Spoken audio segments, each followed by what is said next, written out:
I just feel like I've been around the block, ripping up fantasy stock, working around the clock. Look at the view from the top. Researching rookies a lot? No, I just be listening to pods. Yeah, one in particular, I'm just a messenger. Let me just pass on the rock. Browning, brunning, pruning, pronouncing ain't what he's doing. What he's doing is not losing, but infusing you with new things. And there's Dennis the Bennett, yeah. The man is a menace, yeah. Building a dynasty, some of the finest things. Promise you, you won't regret it. Sly as a fox, cultured in pop. Give him his props. Here is a thought, here is a box. And you cannot compare them at all, so don't even try. Careful with the news, but when you use a take, I take up Tony Fire. I mean Dyer, because anyone else is a huge mistake. Whoa, fantasy round table, fantasy round table. Yeah. Fantasy round table, come take a look at the crown, baby. Hey, fantasy round table, fantasy round table. Woo. Fantasy round table, come take a look at the crown, baby. Go. What is going on, everybody, and welcome to another episode of the Fantasy Football Roundtable Podcast. It is Friday, October 15th, and we are here to talk about the rest of Week 6. We get to recap the Tampa Bay Buccaneers who got to play the Philadelphia Eagles last night, and then we will we will talk about and preview the rest of the NFL Week 6 slate. It is Friday, which means I've got Dennis and Matt here with me. Gentlemen, how are we doing on this beautiful Friday? I'm doing fantastic. I don't have anything family related going on. I can actually be on the show. That's definitely a plus. I do need to take a look at, I think my next pair of glasses, I'm going with the anti-glare because it doesn't matter where I'm at. I have to have the screens bright enough so I can actually read them at my age, and it ends up creating quite a glare on my glasses. So, I'm just starting arguments in the chat about players as I try to make a trade. Well, I'm chilling in this new light pink void that we have not been able to fill with anything, but our house is painted now. 1 room out of 10 is complete. I'm hoping by this time next week, all 10 rooms will be complete. Well, that's not 10 days. I hope it does not take 10 more days.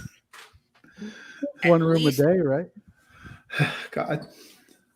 At least at the end, we know that your wife is going to be very happy, and we know, happy wife, happy life, right? So it'll all be worth it, whether it's 7 more days or 10 more days. But I hear you.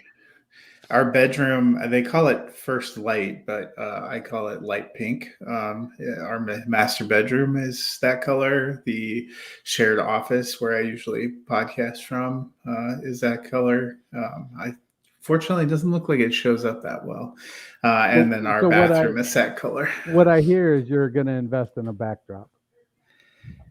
Maybe. I mean, maybe I'm just expressing my well-rounded side. There's no good way to put that. No, I was just saying, it doesn't really look pink from what I'm looking at. It just looks white. So, It doesn't look as pink as my shirt. Yeah, that's very true. Very true.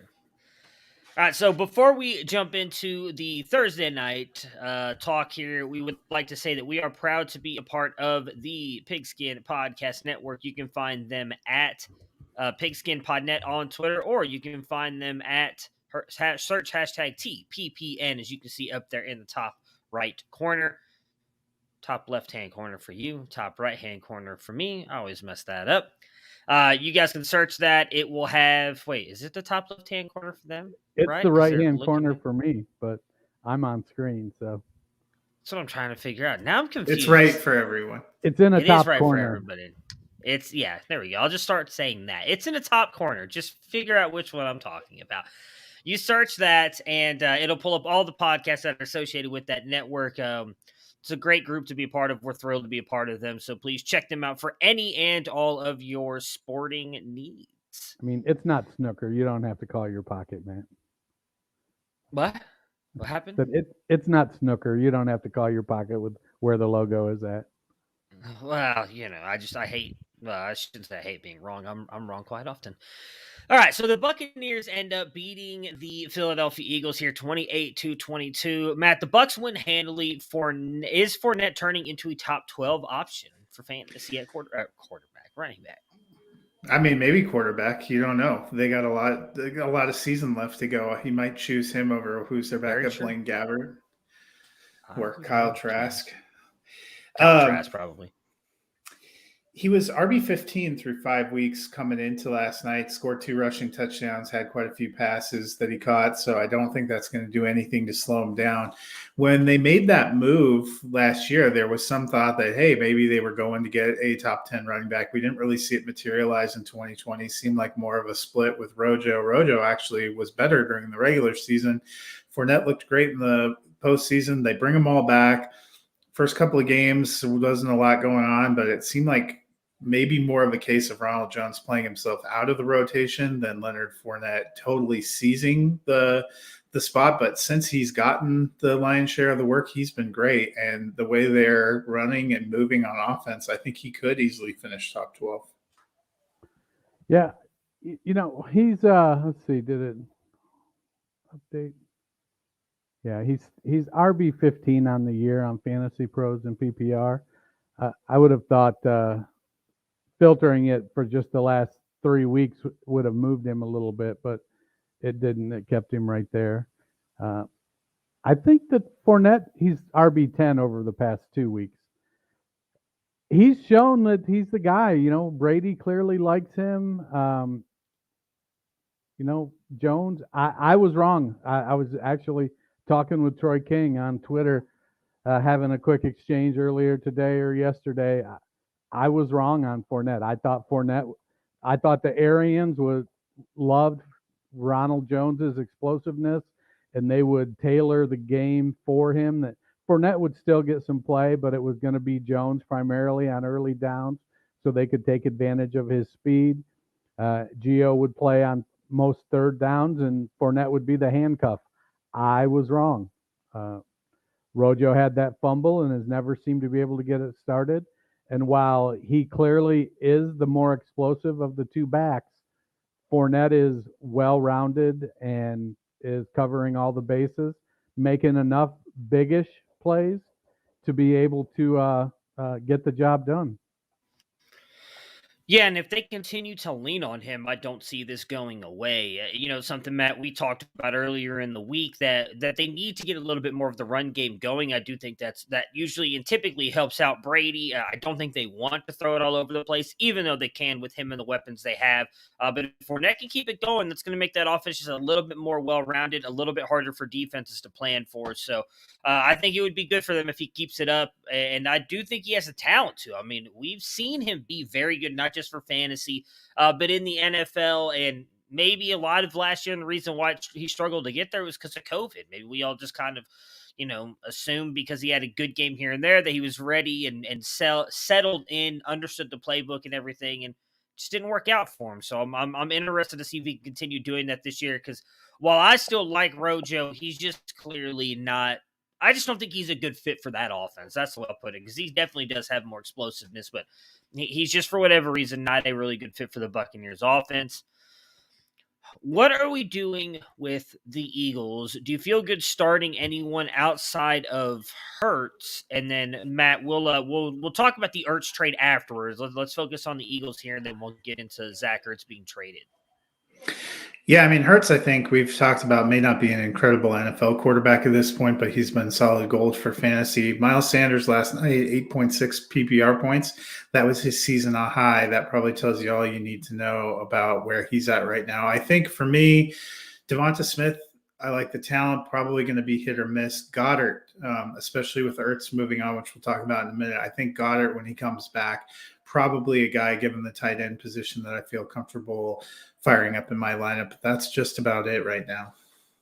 Yeah, I mean, obviously, the Ertz leaving makes me... Well, Goddard's actually been pretty good for the first couple of weeks anyway. He's kind of been the main guy there, so I'm with you there.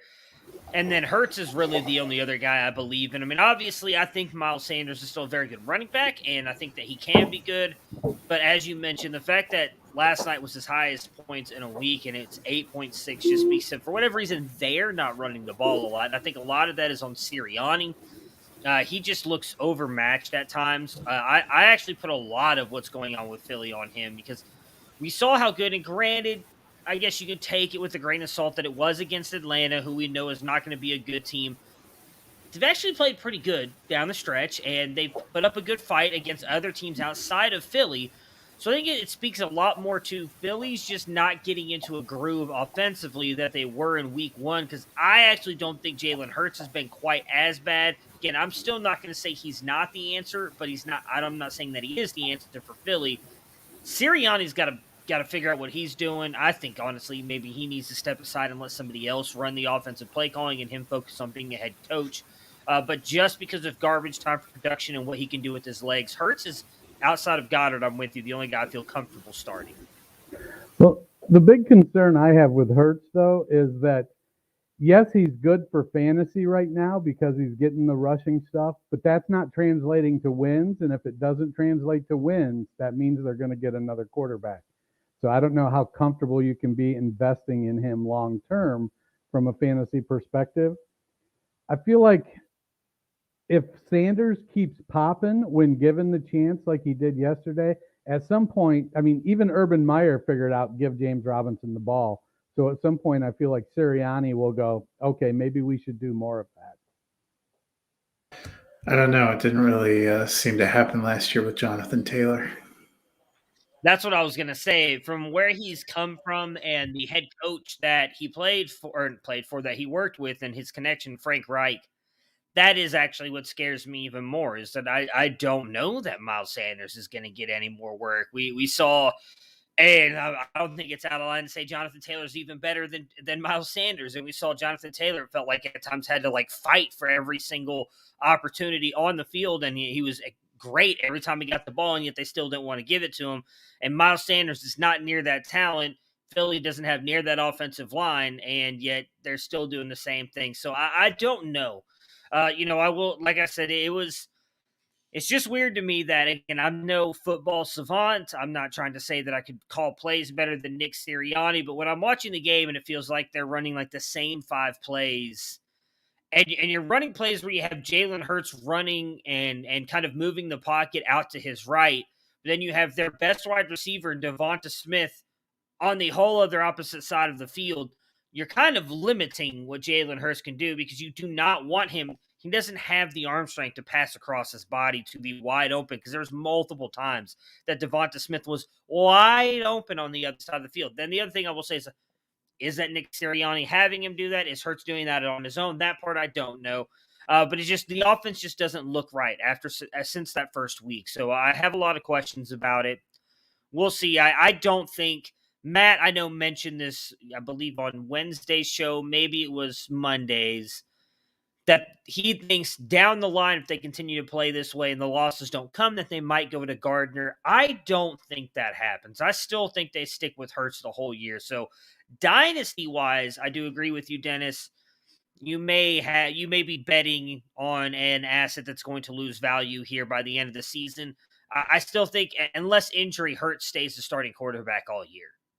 But we should take a moment of silence for Jalen Reagor, who apparently died and nobody told us. Oh, man. He got interfered with so much yesterday, though.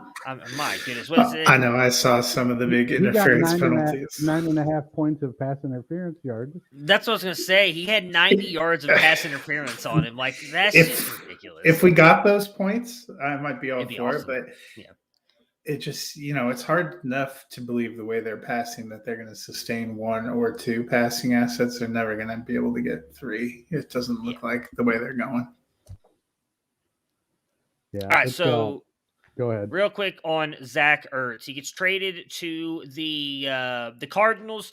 Reports came out today. It seemed like that deal was pretty much done. Ertz wanted to go out and play one more time with the Eagles. He knew the trade was coming Friday. Obviously, from a very small sample size, looks like that's going to be a very good thing for the Cardinals and for Zach Ertz. We saw Max Williams was having a very good year so far in that position. Again, we joked last week or 2 weeks ago how maybe Cliff Kingsbury finally realized what the tight end position was on his roster. Getting a guy like Zach Ertz is, I think, amazing for that offense and going to just help them to continue to be the top offense in the NFL. I do worry a little bit about what this might mean for him fantasy-wise because they have so many weapons, but I do think at best it could mean that he is just going to be a touchdown machine for the Cardinals and a guy that Murray looks for a lot in the red zone. What are your guys' thoughts? Yeah, the Cardinals, I said before, they continue to have a really great setup for real life NFL. That's one of the reasons they're 5-0. It's one of the reasons they're going to contend. Adding Ertz, puts it right in the mix. They have 4 receivers. They have 2 running backs. They have a good quarterback for fantasy. It's going to continue to be a struggle. Last week, we talked about how I thought Chase Edmonds and DeAndre Hopkins were at least the guys that had the safest floor, and both of them rolled out last week and looked crap the bed. So you probably have 7 guys aside from Murray that you're interested in potentially playing. Good luck guessing who's going to go off week to week. Well, I think you kind of group them in clusters a bit. You've got Nuke. Well, Nuke is going to be up and down some, I think, as he's getting older. I think that he doesn't quite recover from the beating that he initiates a lot of times. So he does play dinged up a little more. But I think then you're going to have A.J. Green and Zach Ertz in one cluster, Rondale Moore and Christian Kirk in another cluster. So there is going to be some hit and miss there, but they're throwing the ball over 30 times a game. So, if Hopkins is probably going to go from 12 targets a game to 10, 9, and then the rest of them are going to, I think, typically be, 4 to 7 targets. It's going to come down to productivity with those. They have a high-powered offense, and as long as they keep playing at a high level, I think people are going to go ahead and get points. Are you going to get the 200-yard games from Hopkins, 15 catches, 200-yard games, and 2 touchdowns? Probably not as frequently, but you're going to still get some pretty high-level performances from Cardinals players. I mean, I know one of the ways that I would have used to kind of figure this stuff out, Bob Harris has a suite of tools, the Flash Pro update over at fantasypros.com. And using the usage breakdown, the snap shares, the targets, distributions, who's playing against what cornerbacks on there is a great tool that will help you all win your leagues. Get the tools that help Bob Harris reach the Fantasy Football Hall of Fame at footballdiehards.com, the Flash Update Pro.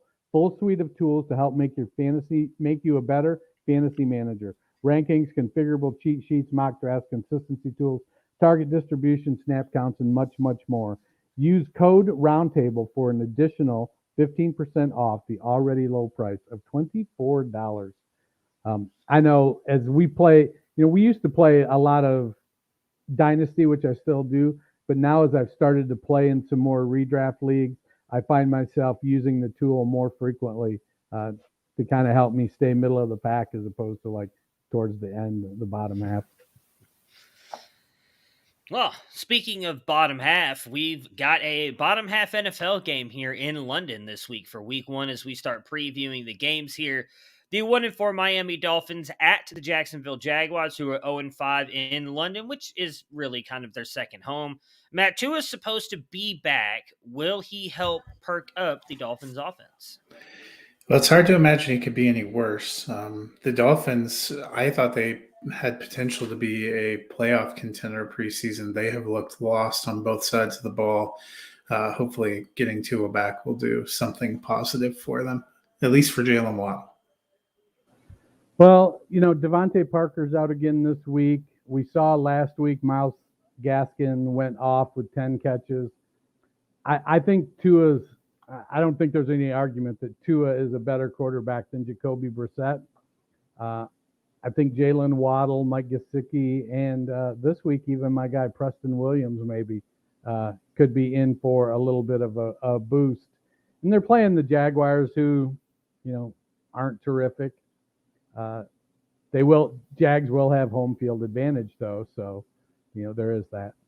Yeah, I kind of agree.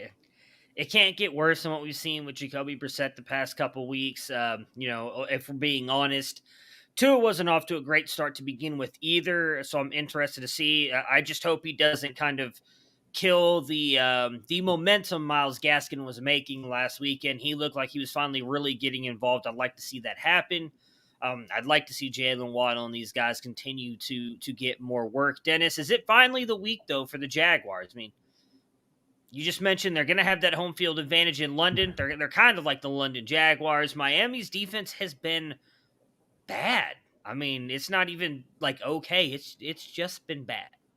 Well, I think that the Jags have been getting progressively better. You know, their running game with Robinson is doing well.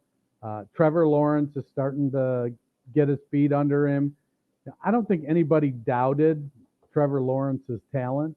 Marvin Jones is there. DJ Chark is out, but Visca, last week I think he laid a goose egg, but prior to that, he was starting to come around some. Are they gonna, this if not this week, when? I think it's definitely a winnable game for them, and doing it in front of your home crowd in your home opener, that's always a good thing. Home opener. I think that I like the Jaguars to be able to score points. The question is, will Miami kind of get back in stride with Tua, or is it going to take him a week to sort of hit his stride again? I'm leaning Dolphins this week, but I'm not going to be surprised if the Jags win one. Yeah, the Jags play well in London. It's definitely a winnable game. Then I reminded myself that Urban Meyer and Darrell Bevel are making the trip, and no. Well, at least Urban will fly home alone. You don't know. That's fair. Yeah, I mean, I do think that this is a chance for the Dolphins to get upset. I want to pick the Jags just because I've been kind of getting lucky with my upsets here, but I do think Tua coming back is going to help kind of boost this offense just a little bit. While we've mentioned that the Dolphins' defense is bad, so is the Jaguars, and Dolphins have a couple better pieces on offense. So I'm going to stick with the Dolphins here, though. I do think they end up getting the win. I mean, if there's anything that could make it work, I mean, Trevor Lawrence is QB 13 the last 2 weeks, QB 24 on the season. So he's starting to make some plays with his legs and with his arms, and running James Robinson is starting to work for them. So this is the week that Xavier Howard remembers that he plays for the Dolphins. I'm almost talking I'm taking the Jaguars. I'm changing my vote. I'm taking the Dolphins. I'll pray for you. All right, next up, the 4-1 Green Bay Packers at the 3-2 Chicago Bears.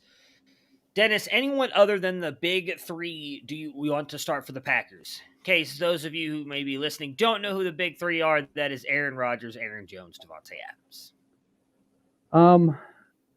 I don't think so. So it depends on how deep your leagues are. In a traditional redraft league with one, maybe two flexes, if you went running back heavy instead of wide receiver heavy, you might want to stick A.J. Dillon in there. I don't think the Bears are playing quite the level of defense that they were a couple years ago. But I feel like this is a game where it could get off to a quick and big lead for Green Bay, and they could end up, hammering Dillon. He might get 12 or 14 carries. They've shown that they're not afraid to let him play. And Aaron Jones and Dillon seem to be developing quite a good relationship, much like Jamal Williams and Jones had. So there isn't any animus when Dillon goes in. Jones doesn't feel like he's being mistreated. He understands how the offense works and what the role is. So I might be willing to play Dillon. There's still that hope that Bob Tunyon may end up getting back on the efficient touchdown train, but that's only because I'd only play him because of bye week desperation.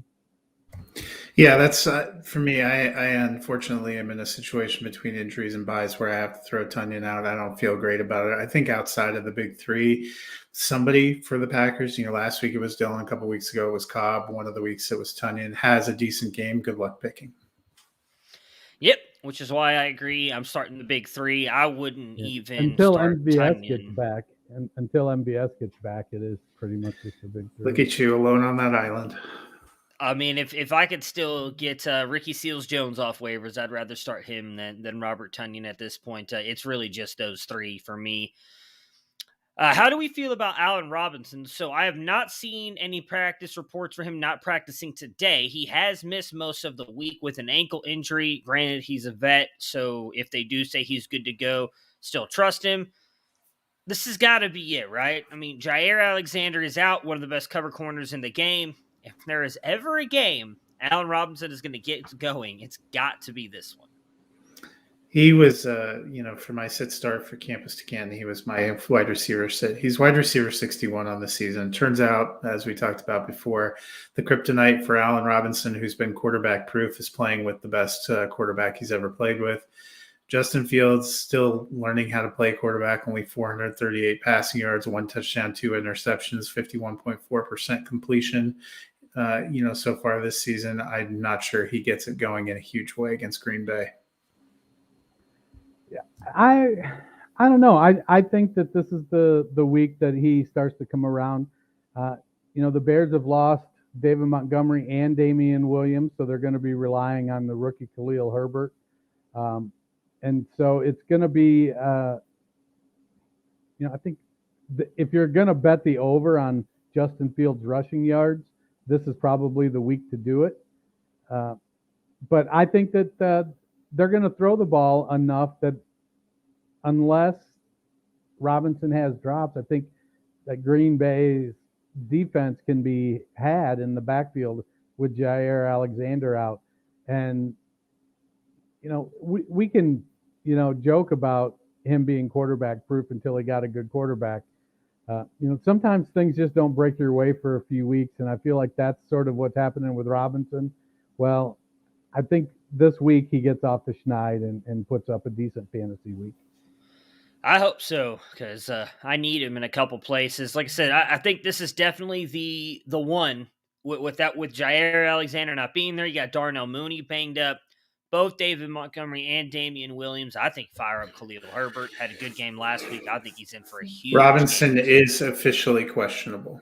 I just looked. He logged practice today, so that should make you feel better. Okay, so I think he'll play then. If he practiced today, I would say chances are he's going to play Sunday. So this is it. If he doesn't, I'm going to have some serious questions about him moving forward. But if, like I said, fire up Khalil Herbert, baby. This game he's good. Over 16 points this week, I think. He's going to get a touchdown. Going to have a good game. That being said, I'm picking the Packers, though. I'd love to pick the fighting Justin Fields / Khalil Herbert, but I think the Packers are going to win the game. Packers for me. Go, Pack, go. The 3-2 Cincinnati Bengals at the 0-5 Detroit Lions. Matt, the Bengals stumbled last week. Do they pick it back up this week against the Lions? Yep, I think they're going to be in for a good showing. It seems like Mixon should be even healthier after kind of splitting time last week. P. Ryan's on COVID list, so it should be all Mixon, and I'm looking for Jamar Chase to do pretty well against that secondary. Well, I don't know if they stumbled. I mean, they played the Green Bay Packers. It wasn't like they were playing, the Lions. So I think that the Bengals are, unfortunately, I'm going to pick the Bengals to win. I just think while their defense is probably as bad as Detroit's, I think Cincinnati's offense is supremely more powerful than Detroit's. And so, fire up Chase, fire up Mixon. Hell, I'm firing up CJ Uzomah over Robert Tunyon, that's for sure. Yeah, they should have beaten Green Bay. We actually should probably be talking about the 4-1 Cincinnati Bengals right now, but I'm with you. I think that's secondary for Detroit. While Detroit has definitely kept every game close, I believe, outside of one. I mean, they've been in every game.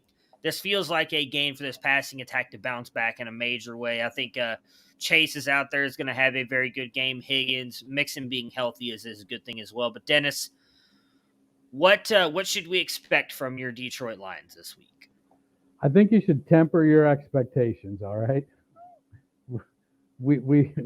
I think we should expect them to play hard. I think DeAndre Swift will have a good game. Jamal Williams will contribute.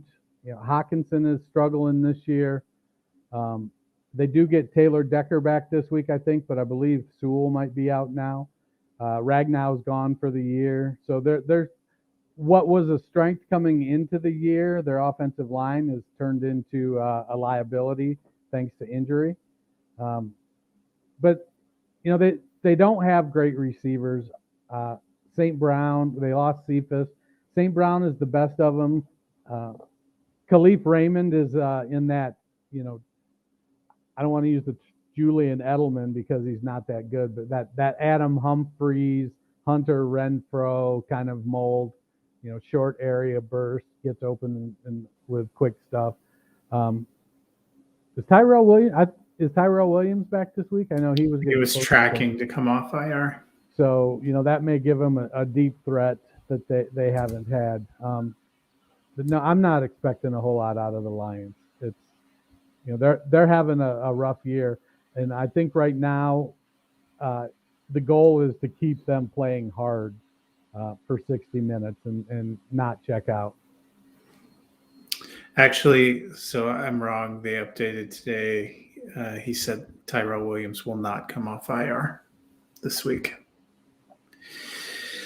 I think we're going to see what we've seen from the Lions all season. They're a scrappy team that fights hard. That's not as talented as most of the teams they're going against. It's going to be the same way the Bengals are a better team.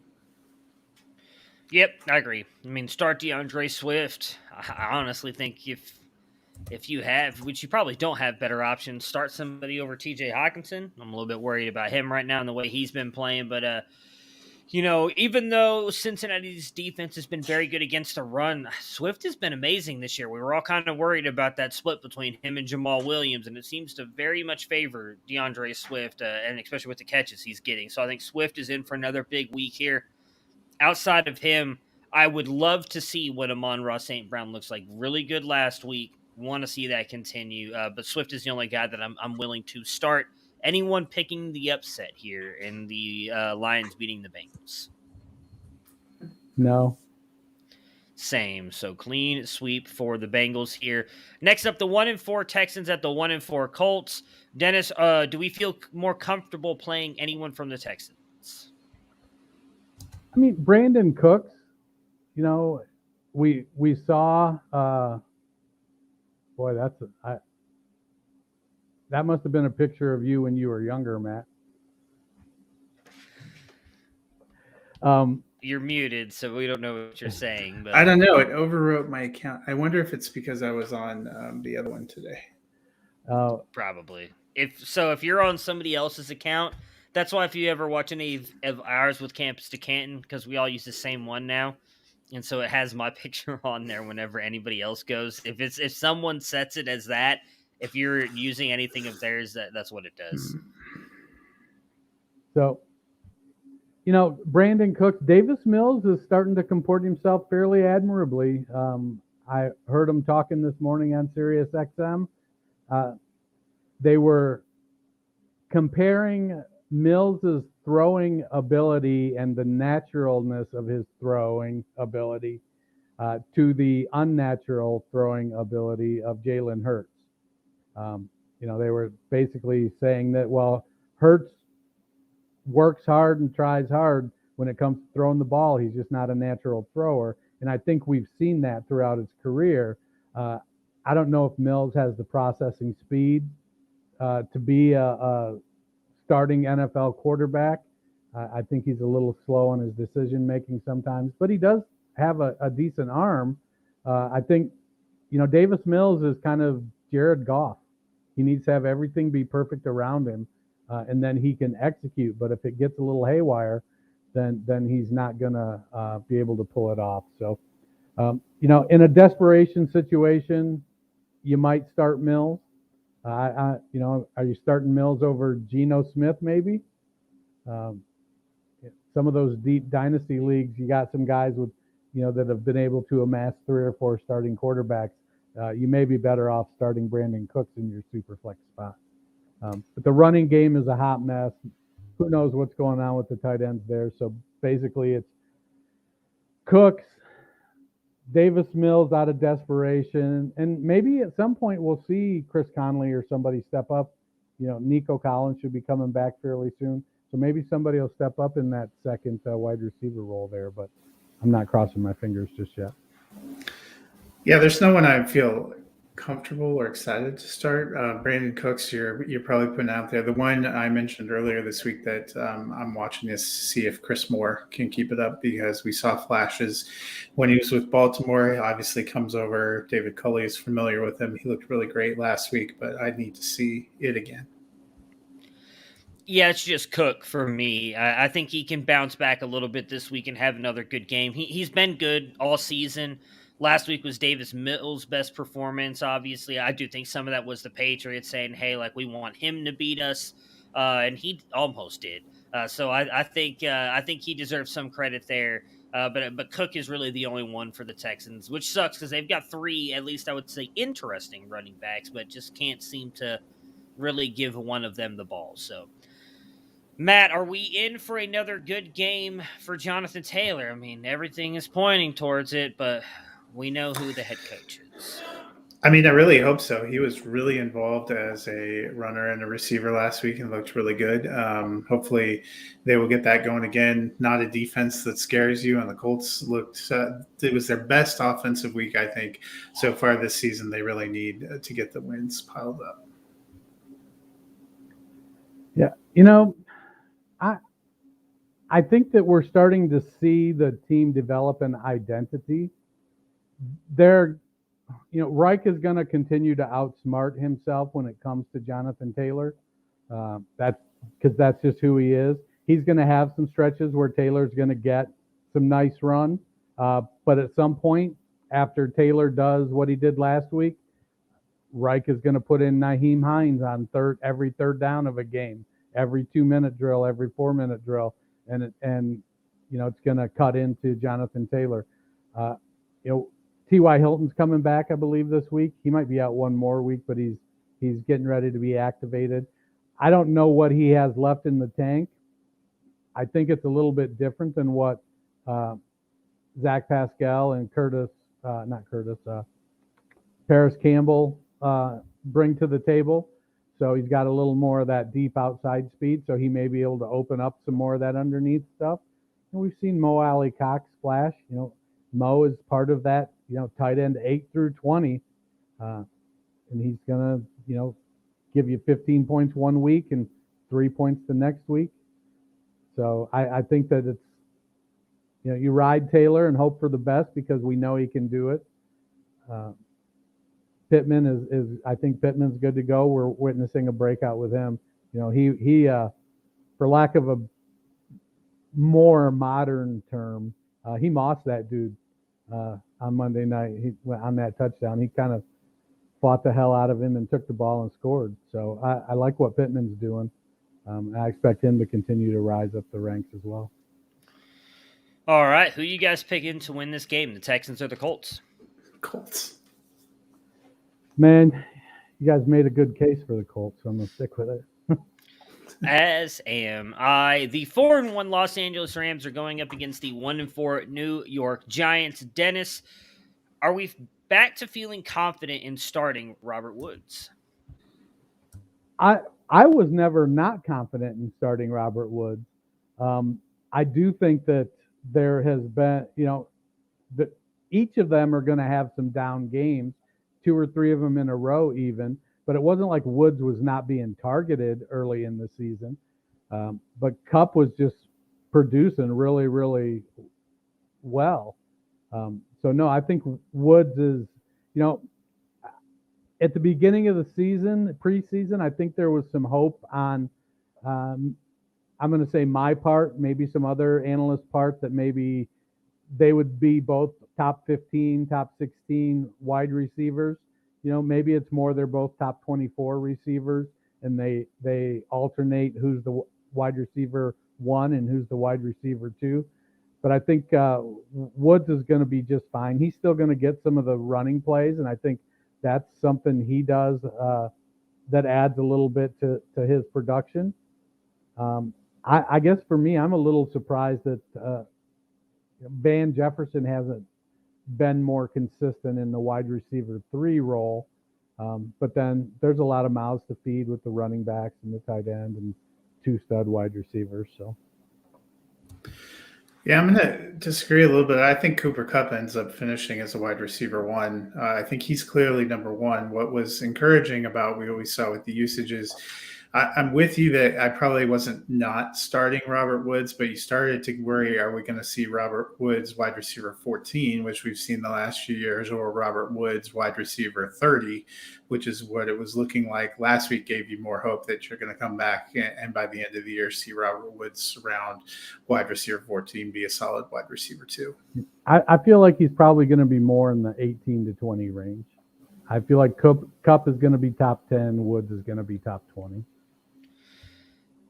I still think he's going to be close to 12. I'm not giving up on him. I've left him in my lineup this entire time. We've seen this even, I want to say it was 3 years ago when Kupp, I think, finished as like a top 5 wide receiver. May even been like wide receiver 1. I don't remember. He had like that. No, I think he was wide receiver 4. Okay, so he finished top 5, and I believe Woods was like 14 or 12 even. Like he had an amazing year. I think that happens. When you have a quarterback and wide receiver cooking like that, it's just hard to kind of like call plays. It's Sean McVay, who is as great of an offensive mind as he is, to be like, okay, well, even though everything Matt Stafford throws, Cooper Kupp is catching, let's go throw like 10 balls to Robert Woods now. I think that was working so well, he wanted to keep that groove going. I think Robert Woods, I don't know that he does as great as he did last week, but I think the game plan with what they used him for is going to continue. So I think he's in for a great year now. I'm keeping him in. Matt, Barkley is out, though, for the Giants. Do you like Devontae Booker in this matchup this week? Yeah, I think he could be a serviceable running back too, especially given the state of running back. The Giants have a dearth of weapons, and we've seen running backs have some success against the Rams and their Rams defense this year. Booker managed to find his way into the end zone last week, even after Daniel Jones and Golladay and everybody else was gone. He's a decent little runner and pass catcher. I think he's going to have an okay day. I think, running back 18 to 20 is the ceiling you're hoping for with Booker. I feel like he's more of a running back 28 to 30 this week. I mean, we've seen Booker. He's what, an 8-year veteran now, 7-year veteran. You Matt Fox. This is his 6th season. You've seen more Devontae Booker than any of us. I don't feel like the offensive line of the Giants, and while the Rams are not playing at as high a level as they have in the past on defense, I feel like they're going to try with Jones playing, Kadarius Toney showing out like he has been, possibly getting Shepard and or Slayton back. I feel like they're going to try to move the ball through the air a little more. Yeah, but Booker put up 21 points last week in PPR with only running for 42 yards on 16 carries. He doesn't have to have an incredible day. He managed to pound his way into the end zone. He's going to catch 3 or 4 passes. They were peppering Barkley with 5 to 6 passes. I doubt that changes.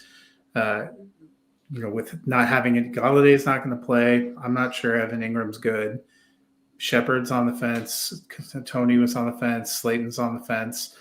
The Rams have a better secondary than they do run stoppers, and their preferred defensive tactic that they've used this season has been more daring teams to try to beat them with the run and to take away the passing game.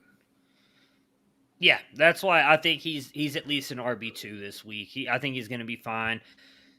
I do think they'll pass the ball some, but when they get down in the red zone, I would not be surprised if they lean on Booker. And if he gets you a couple touchdowns, I mean, that's going to help you this week. He doesn't have Barkley's ceiling, but I do think he has a fairly safe floor. I mean, the Giants are not nearly as bad as their 1-4 record says they are. They've been fairly competitive. I do think it's helpful that Jones is likely going to be out there, because if they were going Mike Glennon as the backup, maybe that's a little bit rougher situation. I'd start Booker. If you have Barkley and you got him, fire him up. Chances are you don't have much better. I mean, if it came down to like two guys that you picked up off the waiver wire this week in like a Booker Herbert situation, I would lean Khalil Herbert because I do think he's got a little bit more upside, but I don't see why you wouldn't. I do think Booker can have a good game here. So what are you guys' feelings about Barkley rest of the season? I'm fine with him. I think he's going to be back. I mean, they said it's a low ankle sprain. Yeah. Yeah, I mean, he'll be back probably. I think they got a bye week next week, so I imagine that he'll be back after the bye. I know it's easy to label him injury prone, but it's been like he tore his ACL on his injured. Well, he hasn't though. It's been 2 years. He tore his ACL last year, which again, I mean, the year prior he sprained an ankle, missed, and then was not very usable for big chunks of the season too. It's really back to his rookie year. I mean, we saw like, the Saquon Barkley. I feel like we're chasing rookie year Saquon Barkley production, and I'm concerned. You know, I have 6 shares of Barkley across my leagues, and I feel like I feel like I'm, as harsh as this sounds, I feel like I'm getting ready to get Todd Gurley. I mean, no. That's a stretch, I know, but man, there's some of us like. I mean, part of it is the Giants don't have a very good team, and it seemed like what happened to him against Dallas was a freak thing. He put his foot on somebody else's foot while he's out there running a route. I mean, that's a freak play. Yeah. I still think by the end of the season, he's either top tier running back 2 or running back 1 in terms of total scoring. So would you trade Austin Eckler straight up for Barkley right now? No. Yes, I would. I mean, Eckler's going to be good. I believe in Barkley's long-term wait, are you value. talking about dynasty or redraft? Oh, dynasty. Because I thought you were talking about this year. That's what your question had been. Well, because I feel like I'm chasing rookie production, and I feel like now for the last couple of years, that's what the fantasy community has been doing is we're chasing rookie Saquon Barkley, and if he's going to be, you know, somewhere between RB8 and RB16, I think we need to stop valuing him as RB1, 2, or 3, which is where we kind of do value him. Why do we value CMC as running back 1 if he's continually injured every single year? Well, that's a great question. It's because of the talent, though. That's the thing, right? Barkley has the talent. Whether we're chasing rookie season points or not, we know what he can be at his ceiling. Granted, Eckler's probably close to that. I do think Eckler's a very good running back. I'm not going to call Barkley injury prone because it's been, as Matt just mentioned, had he not, and I understand you can then argue, but he still did, had he not stepped on dude's foot and rolled his ankle, he probably goes out there and has a very good game based on what we saw from Devontae Booker, and we're not having a conversation about him being injury prone. It's just been a weird set of circumstances that happens. Whenever people bring this up, I always go back and refer to Keenan Allen, who a lot of people bailed on after his first couple of years in the NFL because he was always injury prone with these freak freak injuries. And now look at the dude. He's one of the best wide receivers in the league. Barkley has so much talent that I think it's fair to chase what he did his rookie season based on that. He's not I feel like this is David Montgomery. If you ever watch this, I apologize. I don't think you're a bad running back, but I feel like if we were talking about a David Montgomery-esque running back, who I understand finishes a top 5 running back last year and was good so far this year, I think it's fair to say he's not talent-wise as good as the Saquon Barkley. If he was getting injured consistently, I do think it'd be not fair to say he's injury-prone, but fair to wonder about him. Give me the upside of Barkley every single day of the week. And if I end up missing 3-4 years down the road because he's continually getting injured, that's a miss I'm willing to make. Because the upside, if he's not injured anymore, he only misses a game or 2 here and there, you're getting CMC might be too much to say, but you're getting a RB2, I think, every single week in your lineup for a guy who Austin Eckler's what, RB 10-ish more than likely. Like I don't think he's rarely going to give you an RB 1 week. Where Barkley, that is in his range of outcomes every single week. I would say though, the Giants give me pause because I think they're poised on the edge, especially as it does not look like they're going to have success this season to potentially blow it up. And what does that mean for Barkley? Because I think this offense in general held him back a little bit for a couple of years as well. I agree, and again, you're then now having to base this on like a 1-game sample size, but 2 weeks ago, 2 weeks ago when he was healthy, his offensive line was still bad, and he had that great game. And as you mentioned, I think the biggest thing is they're not afraid to pepper him with targets, which is huge because he is so good in the receiving game. All it takes is for him to break that big run, and he can do that. So I accepted the trade in a rebuild. I just traded Eckler for Barkley just now. I had other trades on the table. One was the 107 and Travis Etienne for Eckler. I had the 103 and Kadarius Toney for Eckler. I feel like I'll be able to trade Barkley for more than I could have traded Eckler for. So I guess in a team that's not competing, either I'm going to have a great running back next year, or he's going to do well this year, and I'm going to move him for more assets to help further my rebuild. We'll see what happens. All right, so I'm picking, though, the Rams to win this game. Yeah, what about me you guys? too. Rams. Yeah, I'm going Rams. All right, the 2-3 Kansas City Chiefs at the 2-3 Washington football team. Matt, what should we expect from Darrell Williams, who is replacing CEH? I mean, I think he's going to give a serviceable performance. Could be around running back 2 value, depending on whether he gets into the end zone or not. CEH hasn't been putting up gaudy numbers. Running back hasn't been a huge part of what they've been doing, and Williams was getting some of the goal line and red zone work anyway. So I think it's going to be just fine. I mean, early in the season, they were bringing Williams in on crucial third downs. So Andy Reid has all of the confidence in the world that Darrell Williams can execute the offense. And, it's not like they're asking their running back to carry the ball 25 times. We're probably looking at 12. I think what was CEH's high on carries this season? 14, 16, something like that. I don't think Williams has quite the explosiveness that CEH does, and he probably is just a touch less refined as a pass catcher, but he's better in pass protection. That Jerick McKinnon will get some in there. Who knows? Maybe they make the deal for Marlon Mack. It's possible. There have been the rumors. Yeah, I wouldn't. He'd actually be third if we're talking about backup running backs right now, and we're about to talk about some more here in a minute. I would start both Khalil Herbert and Devontae Booker over Williams. I don't think going to get that much in the receiving game, and as Dennis mentioned, I don't think they're going to run him that much. I think Washington's going to come out here and just kind of pass the ball over this Washington team that's been bad. So I'm not expecting a lot out of them. Matt, the Chiefs defense has struggled. Terry McLaurin got the dreaded DNP today.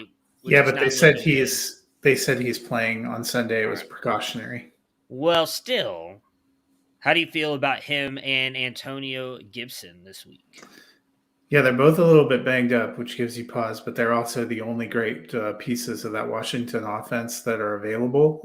Both are tracking to play. When you're playing Kansas City, you have to put up points. I'm hoping for a solid game from both of them, especially given that Chiefs defense. I mean, you didn't see that game DeAndre Carter had last week? It looked fabulous. I have concerns that Washington will be able to produce. I do think that while Antonio Gibson is going to play, the fractured shin is an issue. They're going to be behind, so J.D. McKissick will get some playing time, ample playing time on passing downs. Who knows? Maybe Matt's favorite, Jace Sternberger, will get on the field. Now, I suspect he'll be an inactive, but I hope so because I had to pick up Ricky Seals-Jones in a league. So I think you can start Ricky Seals-Jones. I think he's going to be very, very good this week. Chiefs have been bad against the tight end, too. I think he's in for a big game here. I mean, he was getting targeted even when Logan Thomas was on the field. Last week, he had a pretty decent game. I actually think this might be one of the higher scoring games of the week. I mean, the Kansas City Chiefs defense has not been good. They haven't been good against the run either, so I think Gibson's in for a big one. The only player I'm semi-worried about is McLaurin. But as Matt just mentioned, it was more of like a precaution thing, so that's good. I was a little worried about him obviously not practicing on Friday, and I do think that that's who the Chiefs defense is going to try to stop as well. But Heineke, I think, bounces back a little bit. I think this is going to be a really good game for fantasy, so I'm in on all of those guys. And even though I am in on all of the Washington players here, I'm not picking them to win the game. I'm going to take the Chiefs. Yeah, I'm taking the Chiefs too. Well, I think it could be a high-scoring game. I feel like high scoring, like 49-28, like as in not particularly close high scoring. All right, that gets us to the 2-3 Minnesota Vikings at the 3-2 Carolina Panthers. Matt, Dalvin Cook not on the injury report this week. What do you expect from him? Yeah, it's not an incredible matchup, but they're going to need him to run the ball well and to catch the ball and to make some moves against Carolina if they want to get the win. So I'm back confidently firing him up. Carolina picking up all those defensive backs is, could pose some issues for Captain Kirk there. So they're going to be relying, I think, pretty heavily on Dalvin Cook. And we saw, we've seen Alexander Mattison, when thrust into this starting role, fail probably as many times as we've seen him succeed. The success has only been more recent, I believe. At least that's what it feels like to me. So I do think they need Dalvin Cook. They need that offensive line to stay healthy. And we'll see what happens. C.J. Henderson and Stephon Gilmore, they're good, but so is Adam Thielen and Justin Jefferson. So that could be quite the matchup to watch this week. Those two cornerbacks. Gilmore can't play. Can't play yet? Gilmore cannot play. Oh, okay. Well, good. That might bode well for Adam Thielen. So it's a situation where I think Carolina is trying to gather themselves a little bit. Their defense came out pretty hot, and then they stumbled a bit. Sam has had a little bit of a regression here the last couple of weeks. He needs to not turn the ball over. But Chuba Hubbard has looked decent. So it's a situation, I think, where if they can get pressure on Kurt, we know Kurt struggles with pressure. Kirk. Yeah, I think Cook being there only helps them. If we're being honest, this Minnesota Vikings offense was very good to start off the season. That was when Cook was healthy. They can get back to that. I think this is just great news for everybody. I'm a little worried about Justin Jefferson, who has been dealing with the ankle injury all week. I don't think you can sit him because he's just so good. But I'm tempering expectations for him a little bit. I do think this could be a big Cook and Thielen game. He is off the injury report as well. That's good. I mean, I want to say he didn't practice most of the week, so maybe that is but why. They must have got him. I was surprised too when I just went to check, and both he and Cook have come off the injury report. So.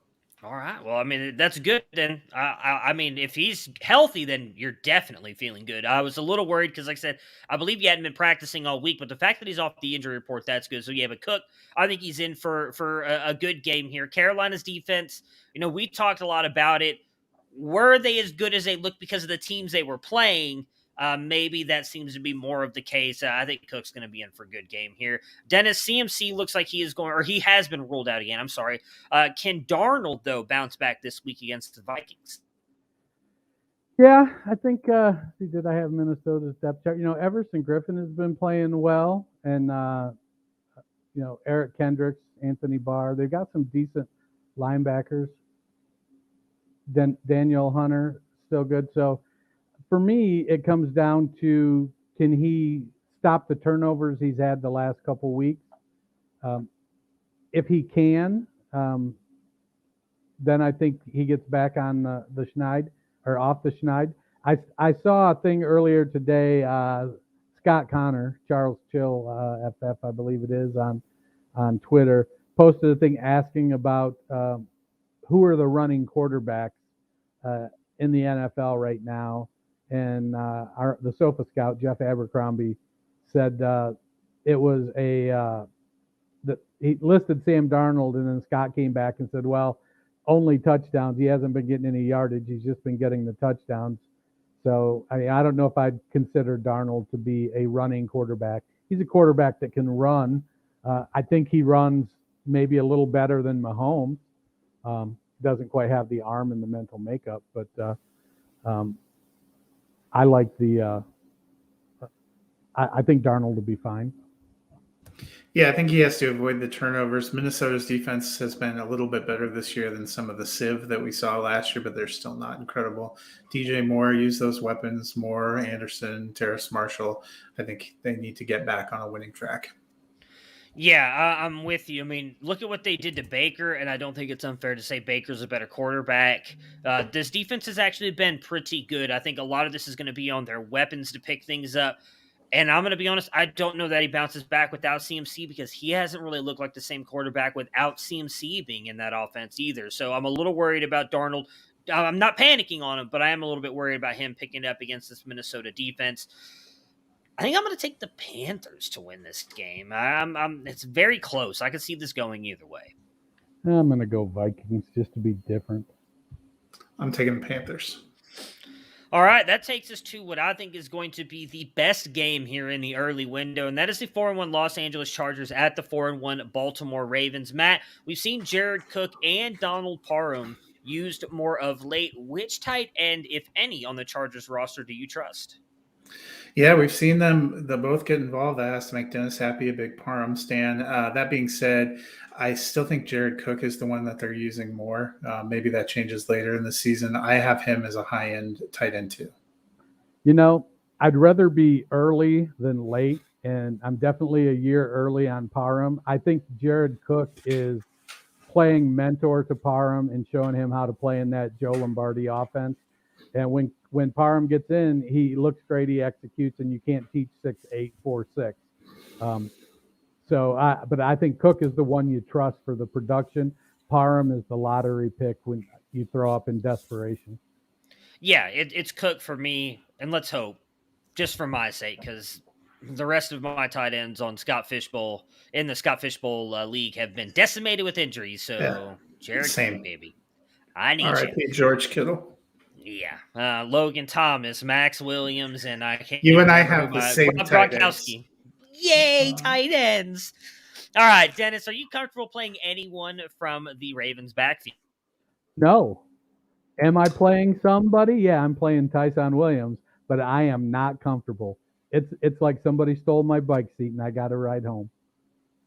I'm comfortable playing their best running back, Lamar Jackson. Yeah, I mean, for 400 yards. I think we're all playing Lamar. He's still their best running back. I didn't say he wasn't their quarterback. I just said he was their best running back. Yeah, I cannot wait for this game. It's going to be so good. I think whoever wins this game, I think it's going to take the lead in the MVP conversation. I mean, Kyler struggled here now. Lamar has been so good, and so is Justin Herbert. You're talking like a man that has a tattoo on the line. And who else picks someone in this game to be an MVP winner? I'm taking the Chargers, man. This team is really good, and I believe in Justin Herbert. I really do. I mean, I thought he'd be at least as good. I did not expect him to take a step forward. In fact, I said I could even see him taking possibly a step back in the fact of throwing more interceptions. That's just not happening. He's been amazing. So I'm all in. Justin Herbert and the Chargers get the win here. You know, I'm going with the Ravens. Mike Williams is dinged up a little bit. I think we've been seeing Lamar Jackson will the team to victory. He's been carrying that team. So I want to see I don't care who wins because I expect it's going to be a great game. But I feel like the Ravens are going to win. I'm taking the Chargers. Another week of the NFL season means another shot to win big at DraftKings Sportsbook, an official sports betting partner of the NFL. New customers can bet just $1 on any NFL game and win $100 worth of free bets if either team scores just 1 point. It's been since 1943 that there was a 0-0 tie in the NFL. There may have been something going on at that time where there weren't a lot of great athletes playing football. Most of them were off over on the Eastern Front, Northern Front, Europe, fighting in the Great War. So I'd say this is a no-brainer. If Sportsbook is not available in your state yet, DraftKings doesn't leave you empty-handed. Everyone can play for huge cash prizes all season long with DraftKings Daily Fantasy Sports Contest. DraftKings is giving all new customers a free shot at millions of dollars in total prizes with their first deposit. Download the DraftKings Sportsbook app now. Use promo code TPPN. Throw down $1 on any NFL game and win $100 in free bets if either team scores a point. That's promo code TPPN this week at DraftKings Sportsbook, an official sports betting partner of the NFL. Must be 21 or older, New Jersey, Indiana, or Pennsylvania only. New customers only. Minimum $5 deposit and $1 wager required. One per customer. Restrictions apply. See DraftKings.com/sportsbook for details. Gambling problem? Call 1-800-GAMBLER.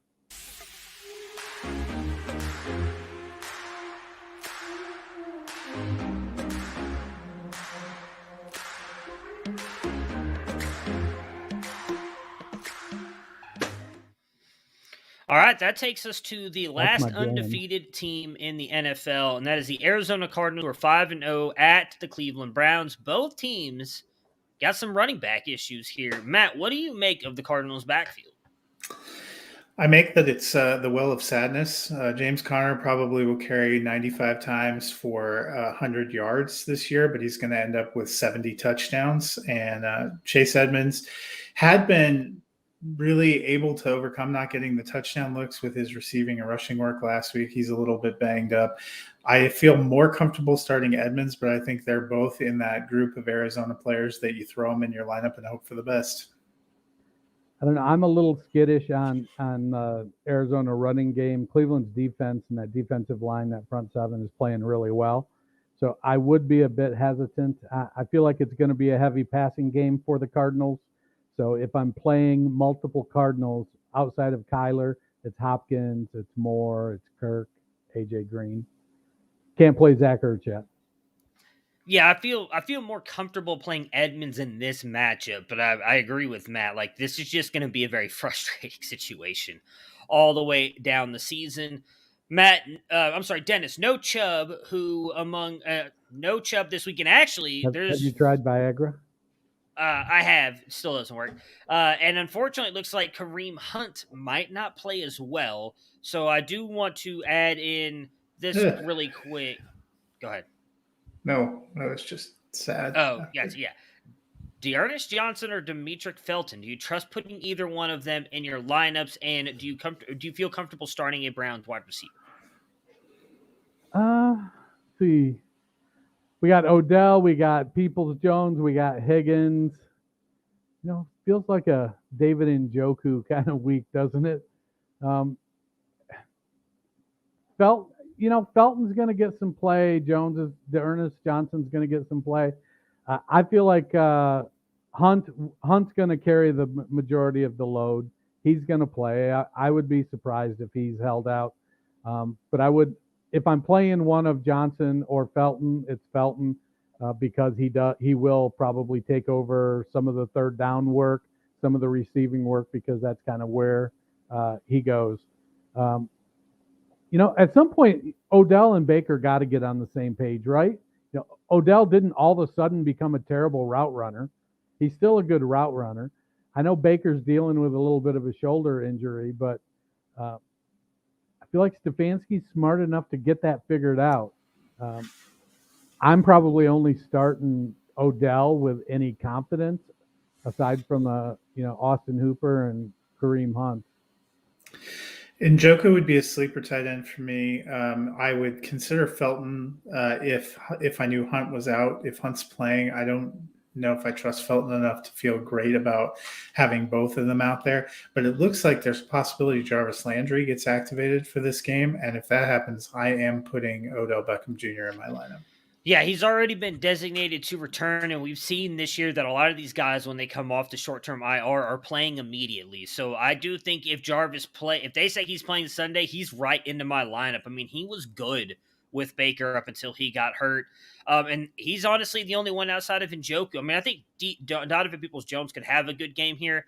Unfortunately, with Odell, I'm not starting him until I see it from him. I mean, 3 targets last week for I still think one of the best wide receivers in the game is just ridiculous. So until we see it, I'm not starting him. But it would be just Njoku and Landry for me. And I agree with what Matt said on the Felton situation. If Hunt is out, then I'm starting Felton because I do think he's the best, as Dennis mentioned. But if not, if Kareem Hunt is in, I'm not starting anybody else.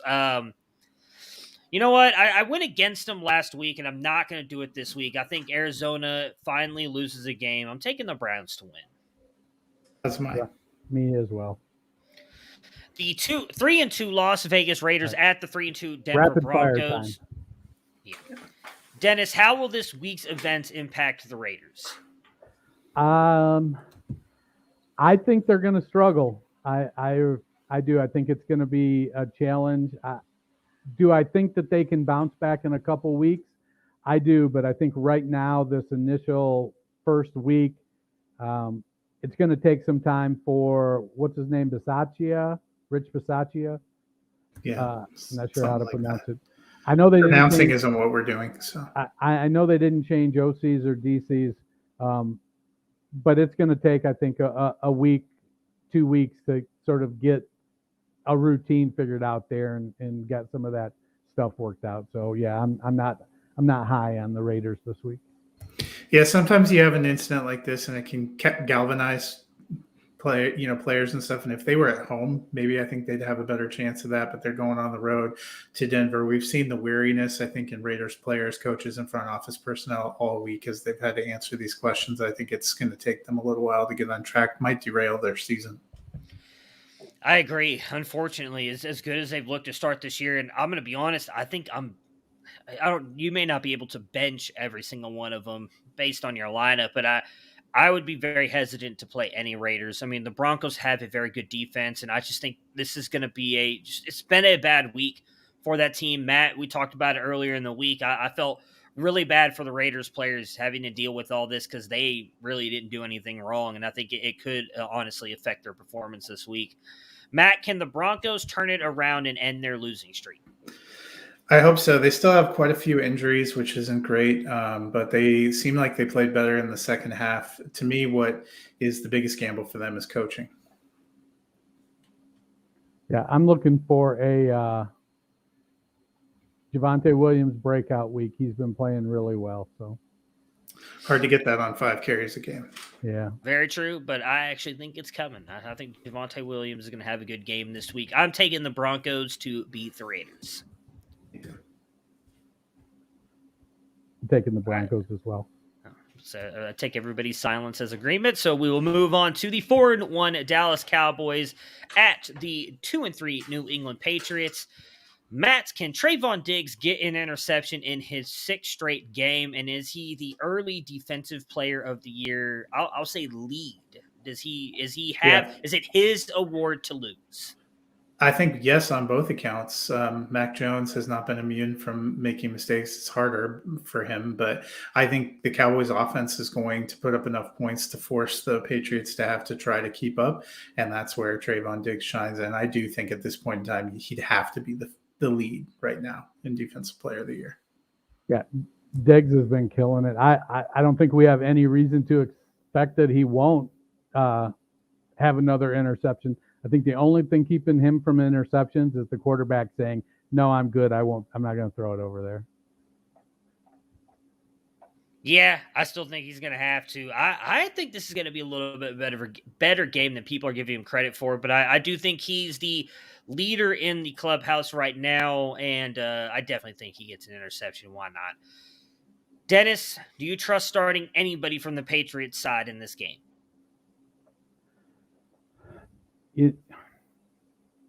Not really. I mean, everybody is a low-end play. The tight end is a low, 25 yards and a touchdown is what you're hoping for. Mac Jones, you're hoping for a couple hundred yards and a touchdown pass.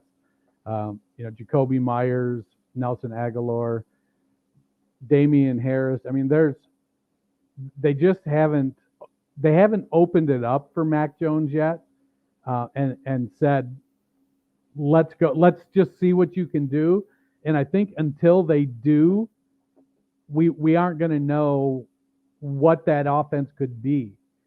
I don't think they're going to do it this year. I think they're going to continue to play very conservative, try to grind the clock. I think everybody on that team is a low-end flex at best or not startable. Yeah, for me, it's just Hunter Henry. He seems to have some chemistry with Mac Jones, has been a touchdown target. So I chance rolling him out given the state of tight end.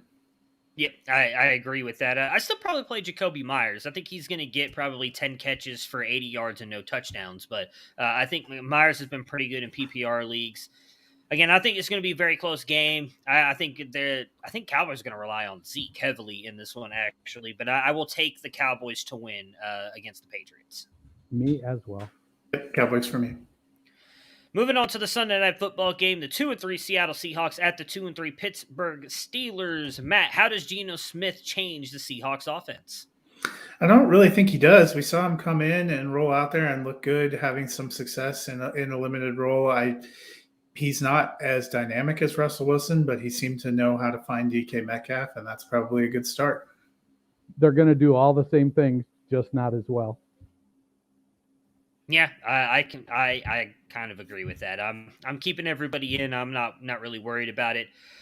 Dennis, with Juju out, what are you expecting from the Steelers' passing game? I don't think you expect anything really different. Claypool and Johnson are the top two in that offense. Maybe James Washington gets a deep shot now that he'll play some more snaps. But for the most part, I think it's Najee Harris is the guy you want to start in that offense, followed by Deontay, then Claypool. Yeah, I think that's how it benefits Deontay Johnson's the clear number one, will probably be the receiver they lean on. And then I would expect more checkdowns to Harris. Yeah, Harris, I think, is in for a big game. I love Juju. If you guys did not see the video he posted of him at his foundation the other day, it was very touching, very moving. You can tell how much he loves football. I don't think this changes much for the passing game outside of probably increasing targets and some catches for Chase Claypool. I mean, I think Deontay had been the one earlier this year. I think it just means good things for him and Claypool, and then Najee continuing to be an absolute beast. Yes, I'm going to pick the Steelers. I don't really feel great about either team here. Yeah. Yep, All right. The Monday Night Football game, the 4-1 Buffalo Bills at the 3-2 Tennessee Titans. Dennis, the Bills' offense has been on a roll. Josh Allen and Diggs are starts, and it seems like so is Dawson Knox. Is he becoming an every week start at tight end? And how do you feel about Emmanuel Sanders, and the running back Zach Moss and Devin Singletary? Well, I think if I remember correctly, my preseason rankings had Emmanuel Sanders as wide receiver 29, the wide receiver 2 for the Buffalo Bills. So I feel great about Emmanuel Sanders. I kind of wish it wasn't coming at the expense of Stephon Diggs. But I think Sanders is he's playing really well at 34 years old. He's getting open, and Josh Allen is throwing him the ball and he's catching it. I think Diggs is going to be fine. I think that's a very high-powered offense. And I think Dawson Knox is for real. This is his third year now? Mm-hmm. Yeah, third year. As much as, we're a microwave society and we want all of our guys to produce in year one, Dawson Knox came in and he's just worked hard and he's developed a relationship with Josh Allen. He's got a good quarterback. I think that I feel kind of like there's a second tier of tight ends that is developing. Next year will be the real, flashpoint for it. If some of these guys like Dawson Knox can maintain that, then and honestly, based on what he's produced this year, Kittle may very well be in that second tier. We'll have to see. but it seems like we went from a top 3 and all those others to now there's like the top 3 or 4, and then there's another 3 or 4, and then there's all those others. Yeah, I mean, I think Knox is a clear start. I'm not worried about Diggs and Allen. Emmanuel Sanders, wide receiver 28 so far on the season. I think he's moved into that wide receiver 3 flex spot throughout. Seems to be a guy they're relying on in big moments. In the backfield, I don't totally trust either of them, but I'm starting to prefer Moss to Singletary. Yeah, if I have to start one of the running backs, it's going to be Zach Moss. And I mean, Dawson Knox is going to end up, I think, at least as tight end 3, if not tight end 2 on the season by the end of the year. He's an automatic start for me at this point moving forward. I honestly think even if he only gets 10 catches the rest of the year, he's probably still going to finish as a top 10 tight end. I mean, he's been amazing. He's going to continue to roll here. Matt, Derrick Henry has continued to dominate, but what about the Titans passing game? We know A.J. Brown came back last week. There's talks that Julio might be back for this week's game. Does that change anything for you? Yeah, I mean, Henry's been killing it. A.J. Brown, I think you've got to play him. But as we talked about earlier in the week, it's been a little bit frustrating that he's not quite getting the volume and stuff. I don't see Julio on the injury report anymore, which is probably a good sign that he's playing too. It's probably going to be an up-tempo game. They're going to have to throw.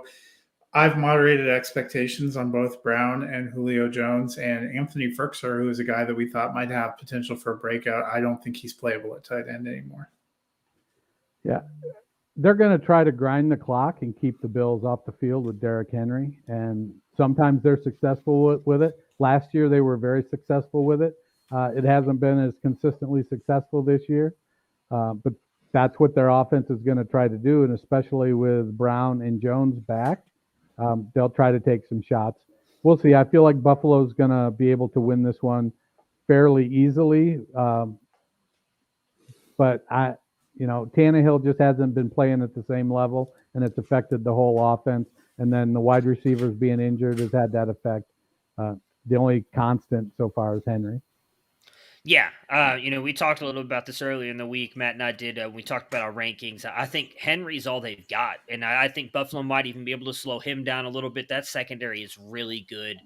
Even if Julio comes back, I'm not expecting any of them to have a big game. I think they have to score. One of those guys is going to have to score a touchdown to come through for you. Henry is really the only player, and I mean the only player on the Titans I feel comfortable playing, because he's likely going to get 20-plus carries in this game, and he probably at least will get into the end zone once, if not twice. I am taking the Bills to win this game. Circle the wagon. All right, so that will do it for us today. Good luck to everybody in your matchups this weekend. Hope you guys are able to come away with the win. Matt, Dennis, and myself will be back on Monday to recap everything that happened here in Week 6. Let's hope we don't get a lot more injuries again this week, because it's been a little bit brutal. Outside of that, everybody enjoy your weekends. We'll talk to you guys again on Monday.